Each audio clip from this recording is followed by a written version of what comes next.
I want to congratulate you. You recently celebrated your first Father's Day. Yes, I did. How are you balancing work and life as a dad? And also, do you ever get the feeling of like, I just got to get home to baby, and like you want to work as fast as you can? 100%. I just got back 2 days ago from London, filming Persuasion with Netflix, and I was there for, in total, about 2.5 months. Baby came out for like the first 3.5, 4 weeks. But then the rest of that period, I was kind of away. Even for my first Father's Day, I was like, had to do it over the phone. So by the end of it, I was just like yearning to be home. And she was actually here last night, and we've been trying to spend as much time as possible together. You got to do the best you can. You have to, squeeze it in. It's a challenging career path, and to bring your family along, because it's so unorthodox, right? Your hours are so crazy, Exactly. your jobs take you have to be away. That's right. That's part of the game. The 3 challenges of the warrior.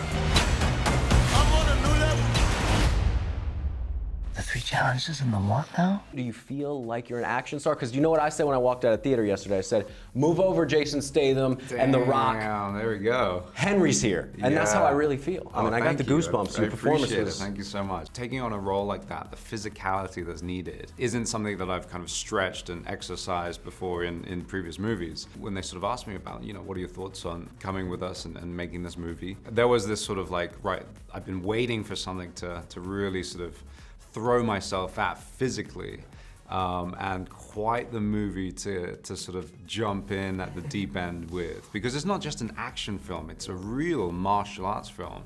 So like all the action that you saw, it's not too much sort of shooting and things, which is a little bit easier, but physically it's demanding. Like it really tore up my body for a while. Majority of it was the katana work and the choreography and the sort of slipping from combatant to combatant and making it look seamless.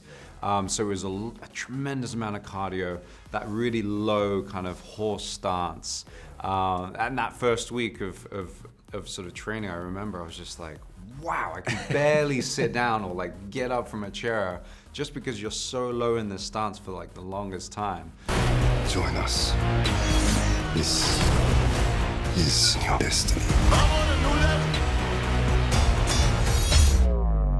Talk to me about how excited you're going to be to show this film to your daughter when she gets old enough. And what do you hope when she sees it, she thinks about her dad in this moment in time? Because for me, like, I'm a fan of you, but now you've jumped into the genre that I love. Like, I'm a fan of this genre, and I think you've done it seamlessly. And especially with a film like this and a character like Snake Eyes, there's a real kind of misnomer of trying to make them too masculine and too sort of too much bravado. But with our Snake Eyes, he's full of flaws. He's a guy who's made massive mistakes in his past life.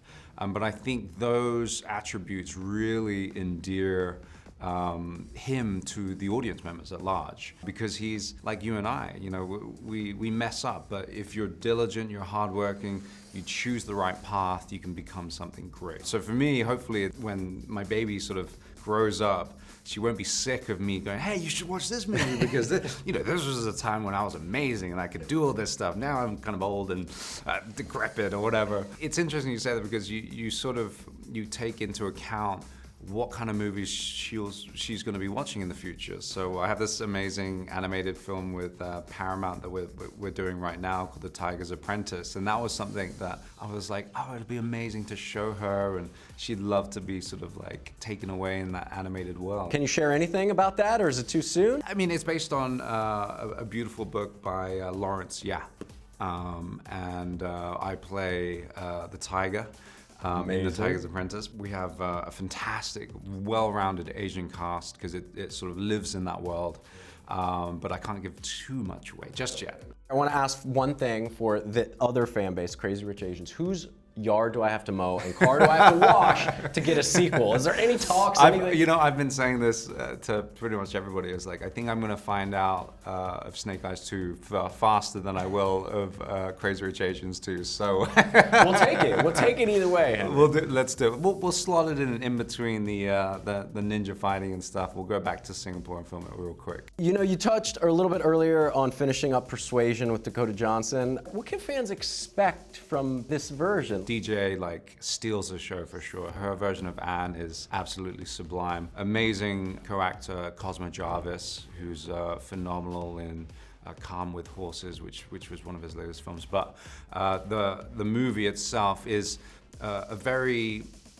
sort of it's very true to the original sort of text from Jane Austen, but with slight sort of modern twists in humor and kind of little subtle nods of like, yeah, you know, we're making this with a sort of a cheeky wink.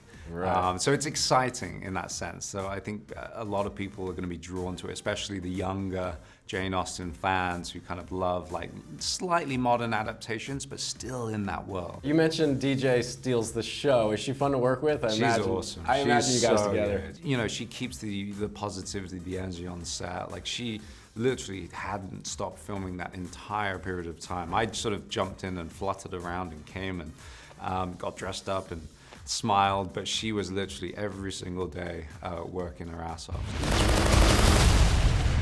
I've been following you for some time. Do I know you? I know you, Snake Eyes. Was there anything that you liberated from set? Like you're playing what is... I like that. That's a gentle way to put it, right? Politically correct, somewhat. Like you're playing essentially every fella's dream role. I mean, your G.I. Joe origin story. Man, there were so many really cool things. And there's a tremendous amount of Easter eggs in the movie itself with nods to the old films, nods to sort of a comic book sort of era. For me, you know, Morning Light is one of the most iconic sort of swords out there. But sadly, there was literally one hero sword which took some poor sod weeks and of hours to be able to sort of make. So I couldn't literally lift that because they were like, well, we might need it for the next sort of movies or whatever. But I perhaps misplaced a jacket or two, lost on set somewhere, never to be found.